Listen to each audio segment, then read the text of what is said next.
Welcome from Golden Detector Company. The device to discuss for today is a device that can be used for gold detecting, metal detecting, cavity detecting, and treasure hunting exploration. With the discrimination mode to determine the target type detected, all metal mode to detect all kinds of metals, and gap detection mode to determine the gaps, space, and cave under the ground.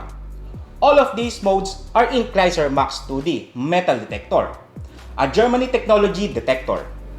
All of this is the parts and accessories for the Klayzer Max 2D device. So we have here the main unit with 2D screen.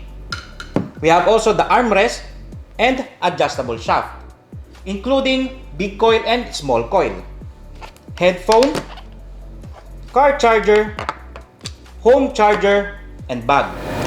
As of now, we're going to try the all metal mode and the discrimination mode in Klayzer Max 2D device. So I have here the gold bracelet, iron, watch, and we will go now to the discrimination mode.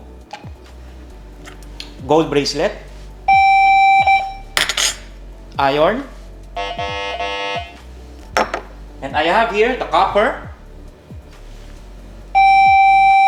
As of now, we are here in the Klayzer Max 2D device settings, and you can see we have here the volume adjustment, light, and sensitivity.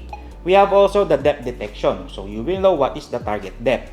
Just press this OK, and then you can see you can choose whatever is the size of the target. Like for example, you estimated it like 20 centimeter, then just press OK, and then the estimated depth will appear there like 45 centimeter.